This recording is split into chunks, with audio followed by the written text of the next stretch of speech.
O livro de Neemias, capítulo 5. Foi grande, porém, o clamor do povo e de suas mulheres contra os judeus, seus irmãos, porque havia os que diziam: somos muitos, nós, nossos filhos e nossas filhas, que se nos dê trigo para que comamos e vivamos. Também houve os que diziam: as nossas terras, as nossas vinhas e as nossas casas hipotecamos para tomarmos trigo nessa terra. Houve ainda os que diziam: tomamos dinheiro emprestado até para o tributo do rei sobre as nossas terras e sobre as nossas vinhas. No entanto, nós somos da mesma carne como eles, e nossos filhos são tão bons como os deles. E eis que sujeitamos nossos filhos e nossas filhas para serem escravos. Algumas de nossas filhas já estão reduzidas à escravidão. Não está em nosso poder evitá-lo, pois os nossos campos e as nossas vinhas já são de outros. Ouvindo eu, pois, o seu clamor e estas palavras, muito me aborreci. Depois de ter considerado comigo mesmo, repreendi os nobres e magistrados e lhes disse: sois usurários, cada um com seu irmão. E convoquei contra eles um grande ajuntamento. Disse-lhes: nós resgatamos os judeus, nossos irmãos, que foram vendidos às gentes, segundo as nossas posses. E vós outra vez negociaríeis vossos irmãos para que sejam vendidos a nós? Então se calaram e não acharam o que responder. Disse mais: não é bom o que fazeis. Porventura não devíeis andar no temor do nosso Deus, por causa do opróbrio dos gentios, os nossos inimigos? Também eu, meus irmãos e meus moços, lhes demos dinheiro emprestado e trigo. Demos de mão a esse empréstimo. Restituí-lhes hoje, vos peço, as suas terras, as suas vinhas, os seus olivais e as suas casas, como também o centésimo do dinheiro, do trigo, do vinho e do azeite que exigistes deles. Então responderam: restituir-lhes-emos e nada lhes pediremos. Faremos assim como dizes. Então chamei os sacerdotes e os fiz jurar que fariam segundo prometeram. Também sacudi o meu regaço e disse: assim o faça Deus. Sacuda de sua casa e de seu trabalho a todo homem que não cumprir essa promessa, seja sacudido e despojado. E toda a congregação respondeu: amém. E louvaram o Senhor, e o povo fez segundo a sua promessa. Também desde o dia em que fui nomeado seu governador na terra de Judá, desde o 20º ano até o 32º ano do rei Artaxerxes, 12 anos, nem eu, nem meus irmãos comemos o pão devido ao governador. Mas os primeiros governadores que foram antes de mim oprimiram o povo e lhe tomaram pão e vinho, além de 40 siclos de prata. Até os seus moços dominavam sobre o povo. Porém, eu assim não fiz, por causa do temor de Deus. Antes, também na obra desse muro fiz reparação, e terra nenhuma compramos, e todos os meus moços se ajuntaram ali para a obra. Também 150 homens dos judeus e dos magistrados, e os que vinham a nós dentre as gentes que estavam ao nosso redor, eram meus hóspedes. O que se preparava para cada dia era um boi e 6 ovelhas escolhidas. Também à minha custa eram preparadas aves e de 10 em 10 dias muito vinho de todas as espécies. Nem por isso exigi o pão devido ao governador, porquanto a servidão deste povo era grande. Lembra-te de mim para o meu bem, ó meu Deus, e de tudo quanto fiz a este povo.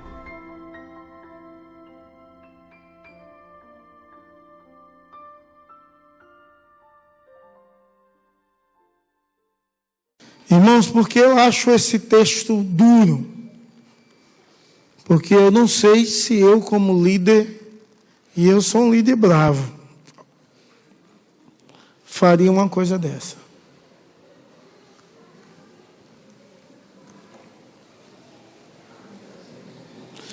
Neemias, ele tira o manto e diz assim: ó, vocês vão cumprir o que prometeu, e sacode o manto, literalmente.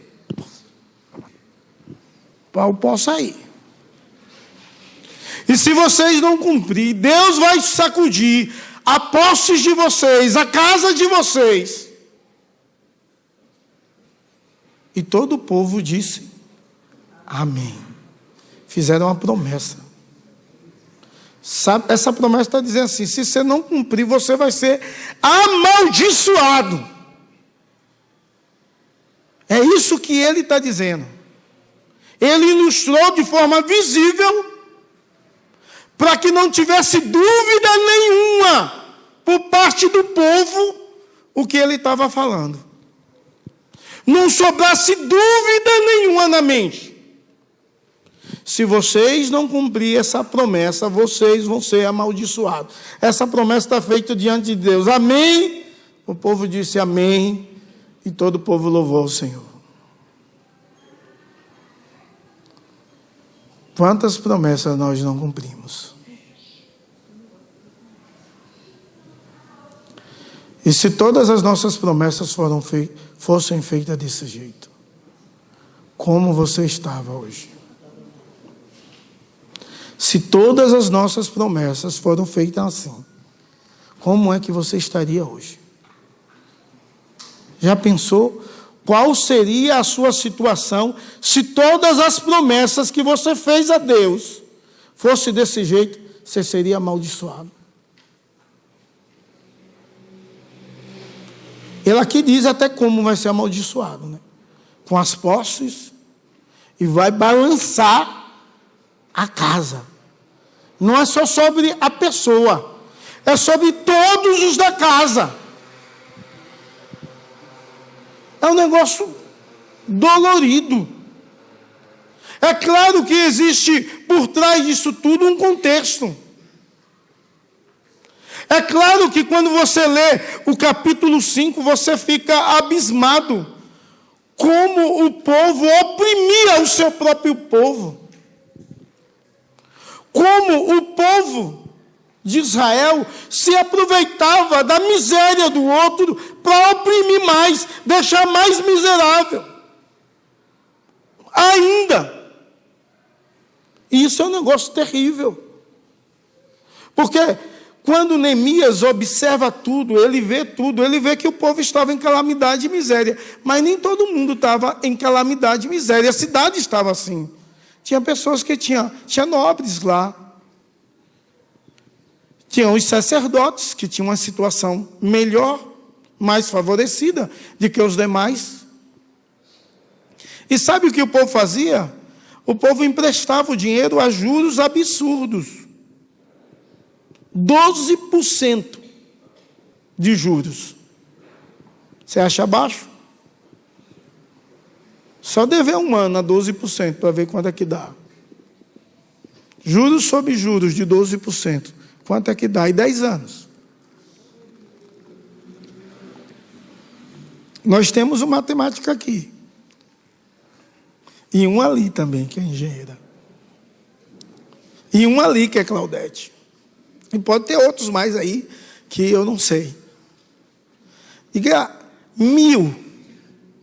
12% mensal, juros sobre juros. Se for um ano, vai dar quanto? Quem é bom em matemática aí pode me citar. Lembre de juros sobre juros, né? Não pagou um mês, não é mais 1.000. É 1.112.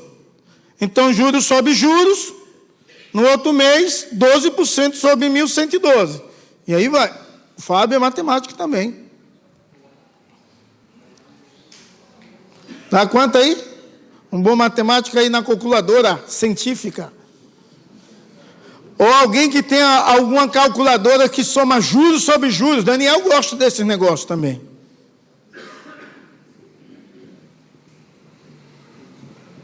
Vai dar um dinheirinho bom, né? Um ano. Vai dar mais do dobro. Fez aí? Não?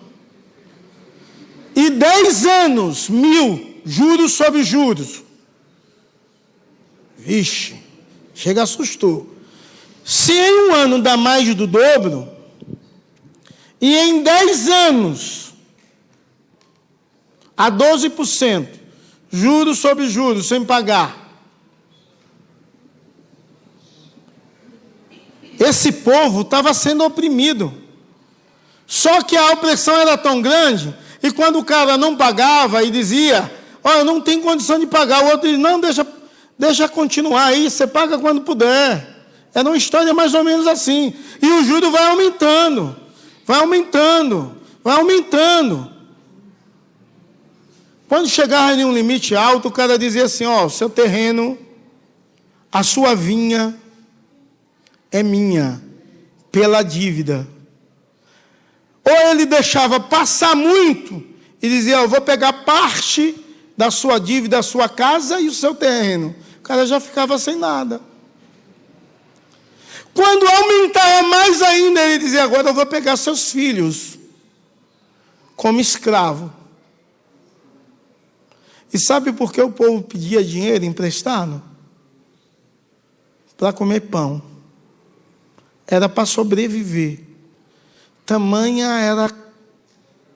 era a decadência que eles viviam. Então, o capítulo 5 fala sobre isso. Aí o povo para a obra e começa a clamar. Neemias nem sabia disso. Ele sabia de várias situações. O muro está derribado, as portas estão queimadas, a cidade está em ruína, está em miséria. Mas ele não sabia dessa pressão interna que o povo vivia. Então Neemias chega lá e diz assim, ó, motiva o povo, vamos trabalhar, vamos edificar esse muro. E o povo aí vai. E entre esses, pessoas endividadas. Agora imagine, se o cara trabalhando não dava conta, e trabalhando na construção do muro, há alguns dias, piorou a situação. Já estava possivelmente trabalhando há mais de 30 dias. Mais de 30 dias. Aí o povo começa a clamar a Neemias e conta essa situação. Quando Neemias ouve isso, ele olha para o povo nobre e diz assim, vocês são piores do que os nossos opressores. Sabe por quê? Porque os babilônicos escravizaram os filhos, mas eles não têm nada a ver com o nosso povo. Vocês oprimem e escravizam o seu próprio povo. Os persas fizeram também a mesma coisa, mas eles não têm nada a ver com o nosso povo, e vocês fazem isso. Cara, há uma indignação tão grande por parte de Neemias em ver que o povo esquece os princípios de Deus, que o povo esquece a lei de Deus, que o povo esquece e esqueceu a adoração do Senhor, esqueceu o próprio Deus, esqueceu a palavra de Deus. Talvez você fique perguntando assim, e Neemias, que nem morou em Jerusalém, nem nasceu lá, nasceu em cativeiro, como ele começou a adorar a Deus em terra estranha, em um lugar distante? Como ele adorou a Deus? Como ele adorava a Deus? Se ele nasceu sob um governo medo-persas, eu te conto. Foi nesse período, o governo medo-persas era um governo com a liberdade religiosa, e ele deu liberdade ao povo de cultuar, e aí surgiu a sinagoga. Então a sinagoga foi construída nesse período. Então, aonde o povo estava, em qualquer região do mundo, o governo persa dominava o mundo inteiro conhecido. O judeu tinha a liberdade de construir uma sinagoga para adorar o Deus Todo-Poderoso, o Deus de Israel. Mas o seu próprio Deus, o seu povo na sua terra tinha esquecido do seu Deus. Bom, quando nós olhamos para o livro de Neemias, já contei um pouco do texto para você entender. Quando nós lemos o livro de Neemias, nós lembramos dessa ideia, que essa é a ideia central do livro na minha ótica. O amor de Deus para com o seu povo, porque não é uma história de reconstrução, é uma história de amor, de um Deus que ama o seu povo, de um Deus que trabalha de um Deus que opera, de um Deus que guerreia a guerra do seu povo. Essa é a história do livro de Neemias. Mas nós iremos ministrar a palavra de Deus ao meu e ao seu coração sobre esse seguinte tema: o trabalho está ameaçado internamente. É o que o capítulo 5 fala. O trabalho está ameaçado internamente. Irmãos, é interessante que o capítulo 4, ele termina com a vitória do povo. O povo trabalha com a espada e continua construindo um muro com a espada. A iminência de guerra é muito. Mas quando eles sabem que o povo está preparado, Sambalate, Tobias, eles fogem com o exército deles. Então o povo tem vitória. A construção, mesmo com o ataque externo do inimigo, não para. Mas o ataque interno faz parar a construção. Misericórdia. Coisa dura em uma vida ministerial são as brigas internas da igreja. Sabe, a pior ameaça não é a externa, é a interna. Se tiver brigas e contendas entre nós, é a pior ameaça à obra de Deus, é a interna. O inimigo não conseguiu parar a obra do muro, mas o próprio povo brigando pararam.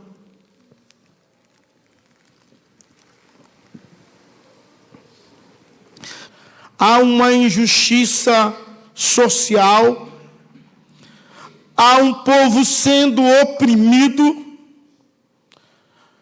há um problema social muito sério, tem gente se aproveitando da pobreza do outro e deixando cada vez mais pobre.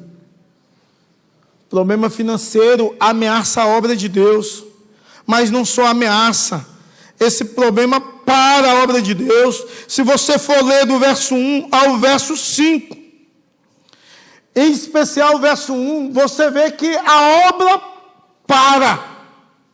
A obra de Deus para. Por causa de um conflito entre os irmãos. Porque o povo começa a conflitar um com o outro. Quem estava sendo injustiçado começa agora a falar. Diz a palavra de Deus, diz assim: surgiu então uma grande queixa do povo, dos homens e suas mulheres, contra seus irmãos judeus. Imagine, mulher e marido oprimidos a ponto de perder os seus próprios filhos. E começa a se queixar. Se queixar dos seus próprios irmãos que o oprimiam.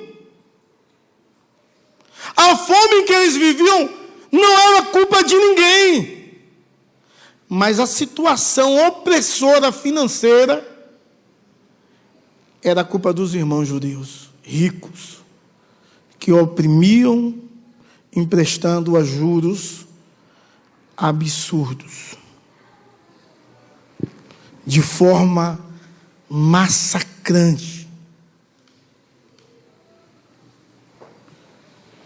Eles faziam uma coisa muito cruel. O povo tinha fome, ia pedir dinheiro para poder comer, e eles oprimiam. Então, a falta de dinheiro afeta diretamente o trabalho da reconstrução. Porque não há possibilidade. Como é que esses homens vão reconstruir um muro? E vão perder os filhos? Não há possibilidade nenhuma. O incentivo de Neemias é para que a cidade pudesse ficar protegida dos invasores, para que a casa daqueles homens pudesse ficar protegida, as filhas, os filhos, amparados. Não havia sentido nenhum o cara construir um muro e perder os seus filhos para ser escravo. Alguns filhos já tinham sido levados. Qual é a proteção que eu vou dar aos meus filhos externa, se internamente eles têm sido tomados? Mas não era só isso. Havia um imposto muito caro do rei. O rei cobrava um imposto muito alto. Agora imagine uma nação que é vassala da outra. O tributo é altíssimo. É o que estava acontecendo. O tributo então é muito alto, o imposto é muito caro. Então havia fome, falta de alimento. Quando há falta, há escassez de alimento, o alimento fica caro. O imposto era caro, a situação difícil, faltava dinheiro ao povo, o povo tomava dinheiro emprestado, só que os juros eram juros altos. O que é que acontece com tudo isso? O povo perde casa, perde filho, vai perdendo tudo. Tudo. Aí o muro para. Por quê? Porque o povo não aguentava mais viver desse jeito. O povo não aguentava mais viver oprimido. O povo não aguentava mais viver naquela situação. O povo não aguentava mais viver na opressão. O incentivo de Neemias foi muito bom. A ideia de Neemias foi muito boa. Mas agora não dá mais. O povo até pegou força para trabalhar com a espada, mas agora não dá mais. O povo está perdendo os seus filhos, está perdendo tudo, e agora nem todos os dias pode trabalhar para dar alimento. A sua própria família não dá mais, porque a opressão está dentro.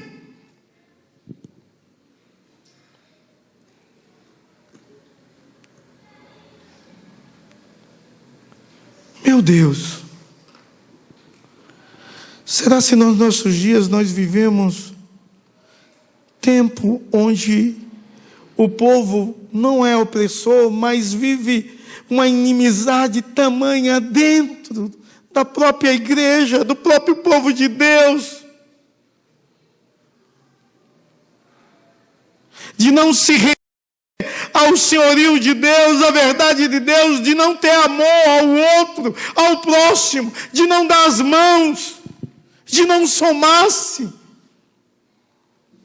de olhar e desejar a desgraça do outro, de empurrar cada vez mais o outro na lama.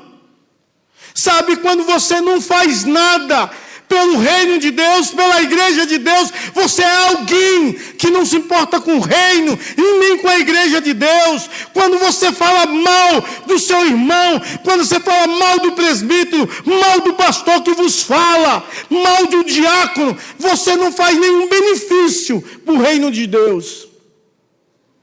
Você não faz nada de bom. Você é um crítico que só semeia contenda, discórdia, semeia o câncer no meio da igreja. Você é um agente do diabo, não de Deus. Tome cuidado com isso. Porque talvez você olha esses homens fazendo essa prática e diz, coisa terrível. E você é uma prática do dom de língua grande, caluniador, fofoqueiro.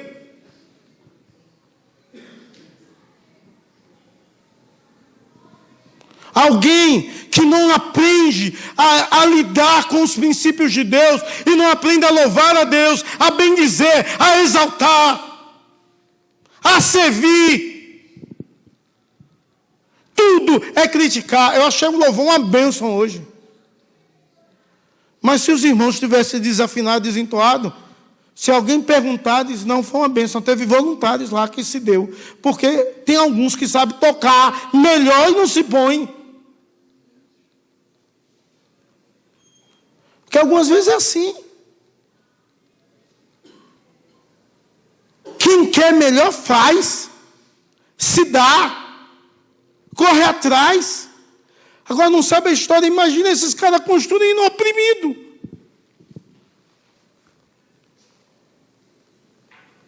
A mente, vou perder meu filho, eu estou aqui, eu vou pegar uma espada e vou matar esse irmão judeu. É o pensamento talvez que vem na mente. Você acha que não vem, não? O cara a ponto de perder o filho, vai ser vendido pelo escravo, para pagar a dívida de um opressor. E o cara fez com opressão, sabendo que o outro não tinha condição. Sabe, a lei de Moisés falava sobre o ano jubileu, para poder minimizar a pobreza e diminuir a ganância. Esse era um princípio. Esse era um princípio. Minimizar a pobreza e diminuir a ganância. Tratava dos dois lados. Mas eles esqueceram desse princípio de Deus. Eles esqueceram desse princípio da palavra de Deus. Eles não estavam nem aí para esse princípio. Eles não olhavam para o outro. Não havia amor. Havia um problema muito grande. E Neemias, quando ouve tudo isso, ele não imaginava nada disso. Ele fez um discurso extraordinário, o povo começou a trabalhar, o povo foi motivado. Quando o inimigo colocou desânimo no capítulo 4, ele motivou o povo de novo, o povo foi trabalhar com espadas, com colher de pedreiro. Então o povo estava animado, ele achava que estava tudo correto. Os sacerdotes, no primeiro dia da construção, carregando pedras. Os nobres, só um tipo de nobre não trabalharam. Eu acho que Neemias olhava ali e disse, cara, como se fosse um pastor de igreja, disse, que igreja abençoada, todo mundo trabalha aqui. Havia problemas internos tão grandes. Irmãos opressores tão grandes. Outros com o coração tão magoado, como outro irmão que estava oprimindo, de forma tão grande. Imagina aquele muro que desde o início consagrara ao Senhor, se terminasse daquele jeito. Deus não aceitava. Então Neemias escuta tudo isso. E ele tem uma reação imediata. Quando você lê o verso 6, eu chamo a sua atenção, do verso 6 ao 13, o 6 em especial, ele diz assim, ao ouvir essas reclamações e acusações, fiquei furioso. Na hora, ele fica furioso. Ele fica zangado. A fúria invade o seu coração. Imagine, esse cara se dispõe a viajar, uma viagem longa, a sair de um local confortável, de uma posição confortável, para servir a Deus, doando a sua vida, o seu trabalho, os seus bens, arriscando a sua própria vida. Ele chega ali, vê pessoas se aproveitando da situação da outra. Meu Deus, ele fica zangado.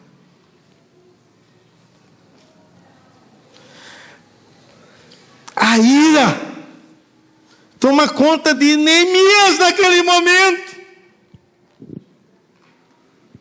mas não domina os seus atos.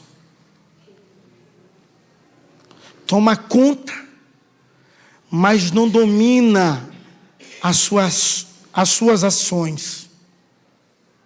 A Bíblia diz, irai-vos e não pequeis. Ele fica irado, zangado, mas isso não domina. Porque quando você vê o verso 7, ele diz assim: analisei tudo. E depois advertiu os nobres e os oficiais, dizendo... Sabe o que ele faz? Ele fica irado, mas ele vai pensar. E ele começa a pensar. E a resposta dele é uma resposta de confronto aos errados. Ele fica inicialmente furioso, irritado. Mas ele não vai responder de forma precipitada ao sentimento. Senão a pessoa faz errado. E tanta gente responde à raiva, à ira, e faz coisa que não deve. Ele vai pensar. Ele para analisar todas as coisas. Ele não deixa o sentimento dominar, porque quem o domina é Deus, não é os sentimentos. É o Senhor Todo-Poderoso, Criador dos céus e da terra. Quem te domina é o Senhor Jesus. Não é a situação adversa da qual você está vivendo e te deixa irado, iracundo, nervoso. Os seus frutos são bons, não são maus. Você precisa, em nome de Jesus, dar bons frutos, para a glória de Deus. Você precisa aprender a responder às situações da vida, não com as obras da carne, mas com os frutos do Espírito. Porque é assim que Deus deseja, e é assim que Deus é louvado. De outra maneira, o inimigo é louvado e não Deus. Então ele faz considerações, ele analisa, ele pensa. Se você continuar lendo aí, você lê o versículo 7 inteiro, eu li só parte. Ele reúne uma assembleia. Ele repreende os nobres, os governantes. Ele faz uma repreensão pública. Tem gente que diz, isso não pode fazer mais. Aqui na igreja, quando a gente fala de uma disciplina publicamente, diz, isso não pode fazer mais. Porque outras igrejas não fazem. Sinceramente, eu não estou nem aí para outras. Ele faz uma repreensão dos nobres publicamente e dos governantes, os líderes do povo, os ricos, ele exorta publicamente. Uma vez um cara rico, eu fui repreender um cara rico, mas no gabinete. Ele se levantou assim, nunca um pastor falou um negócio desse comigo. Ele disse, então levante, senta aí agora que você vai ouvir. Nunca mais ele voltou na igreja. Ele pensou que o dízimo dele fazia diferença. É ele que mantinha a igreja. Quem mantém a igreja é o Senhor Jesus, velho. Não é homem nenhum, nem dízimo de ninguém. Se você não dá, é questão sua, miserável. É sua. Mas Deus faz a obra e avante. Deus faz a obra e avante. Porque Ele é Deus, Todo-Poderoso, Criador de todas as coisas. Falando nisso, esses dias aí a gente estava apertado. De repente vem um dízimo. Esses dias eu conversando com o Arival. Aí disseram que lá veio um dízimo altão lá. 400. Na mesma semana, não foi? 400 mil. 400 milhões. Aí eu disse, na minha aqui veio 26 mil reais. Eu disse, glória. Você glorifica daí ou de cá. E deu tudo certo. É bênção de céus. Bênção. Então ele repreende os nobres, irmãos. Ele repreende os nobres, os governantes, diante de todo o povo. Esses caras poderiam se revoltar contra ele. Ele tinha carta do rei, era um governante ali, era o governador naquele momento. Mas esses caras dominavam a cidade. Podia se revoltar contra ele e botar ele para fora. Ele não está nem aí com isso. Ele está com o que é certo. Mas a repreensão aqui é uma repreensão com amor. Porque tem gente na igreja que repreende desprovido de amor. Não tem amor nas palavras. Não tem nada. Rapaz, e eu falei com um cara assim para ele sentar, porque ele foi muito arrogante e prepotente comigo, entende? Porque eu fui o repreender de um erro que o cara fez, e ele foi arrogante e prepotente. E eu fui falando manso. Aí me subiu o sangue assim, pum, disse, senta aí, você vai ouvir agora. Aí ele ouviu só uma vez, nunca mais voltou. Mas ouviu.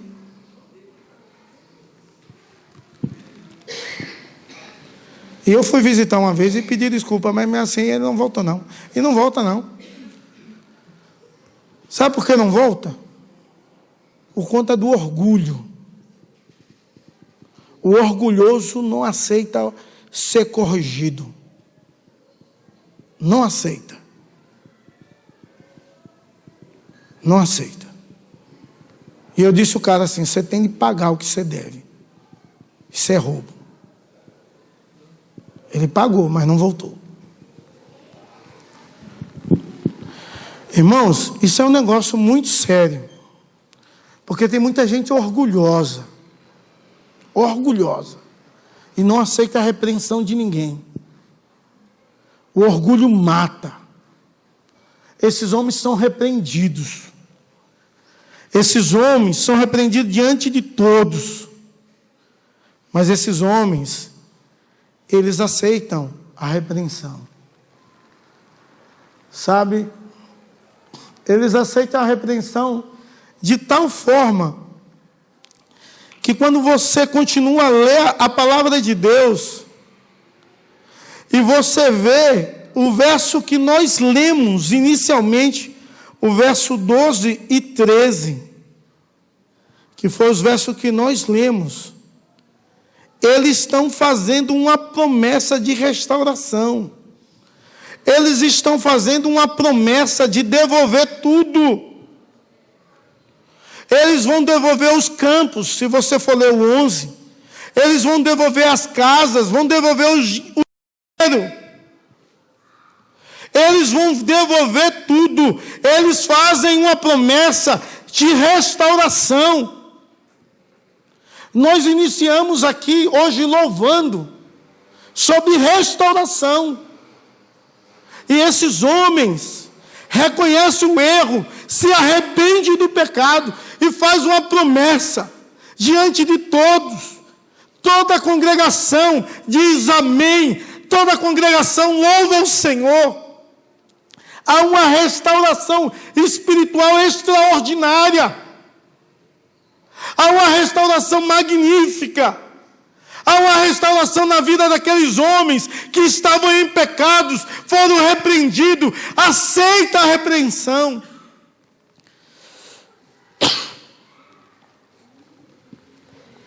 Se volta para Deus e faz a restauração devida. Sabe? Quantas pessoas não aceitam a restauração? Quantas pessoas não experimentam de maneira nenhuma, em nenhum momento da sua vida?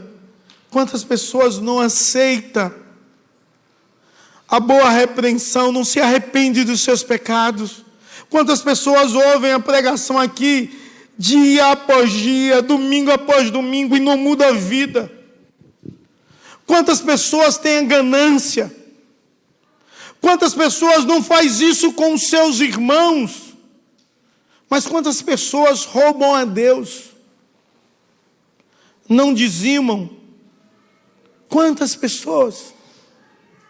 não acredita no poder de Deus, na fidelidade de Deus, não acredita que Deus supre.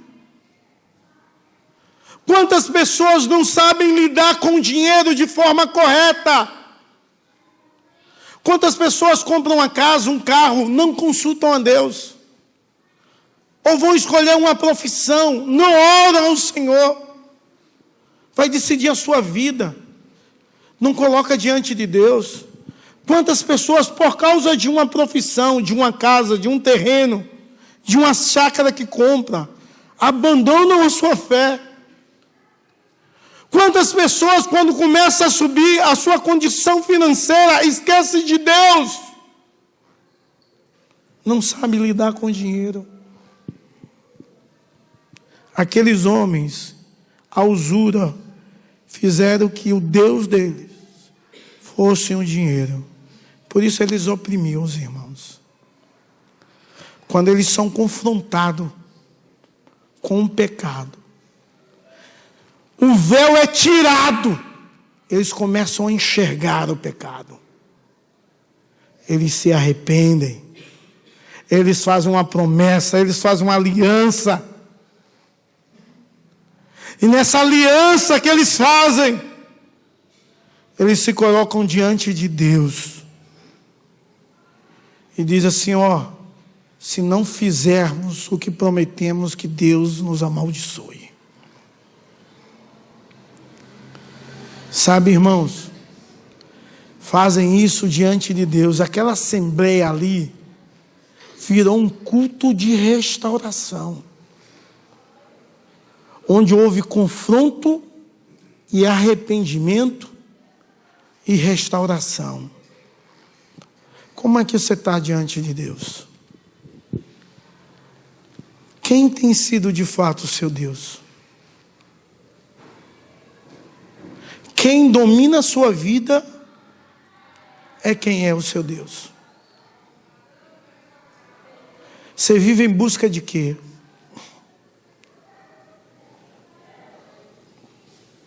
Se você vive só em busca de ter e ser, para você saber se o dinheiro domina a sua vida, primeiro você é um doador. Você é um doador? Se você dizer, eu não sou um doador, eu não sou ofertante, não sou dizimista, pronto. Dinheiro domina a sua vida. Mas vamos pular para isso, para outra coisa. Porque a Bíblia diz, buscar em primeiro lugar o reino de Deus e a sua justiça. Vamos ver outra coisa. Quando a ira te vem e ela te domina, não é Deus que está te dominando. É ela que é o seu Deus. Ah, não, então eu amo a dois senhores, sim. Dois senhores. Dois senhores. Não, mas eu amo tanto a minha família, que pela minha família é tudo, é tudo. Talvez ela assumiu o lugar de Deus. Porque eu amo a minha família, mas minha família não é tudo.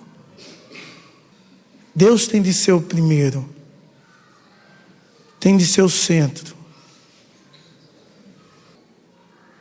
Sabe, irmãos, o povo foi confrontado, mas houve arrependimento, e Deus deseja que haja arrependimento na sua vida, nessa noite, em nome de Jesus e para a glória do Senhor, porque Deus que estava lá, Ele está aqui na pessoa de Jesus Cristo, sondando o seu coração e a sua vida, e Ele deseja uma restauração espiritual. Ele deseja que você faça uma aliança, uma promessa com Ele hoje. Firme, um compromisso com Ele. Sincero, em nome de Jesus e para a glória do Senhor. Jogue fora todos os ídolos da sua vida e se renda ao senhorio do Mestre Jesus, que está nesse lugar te chamando. Vamos ficar em pé, vamos orar?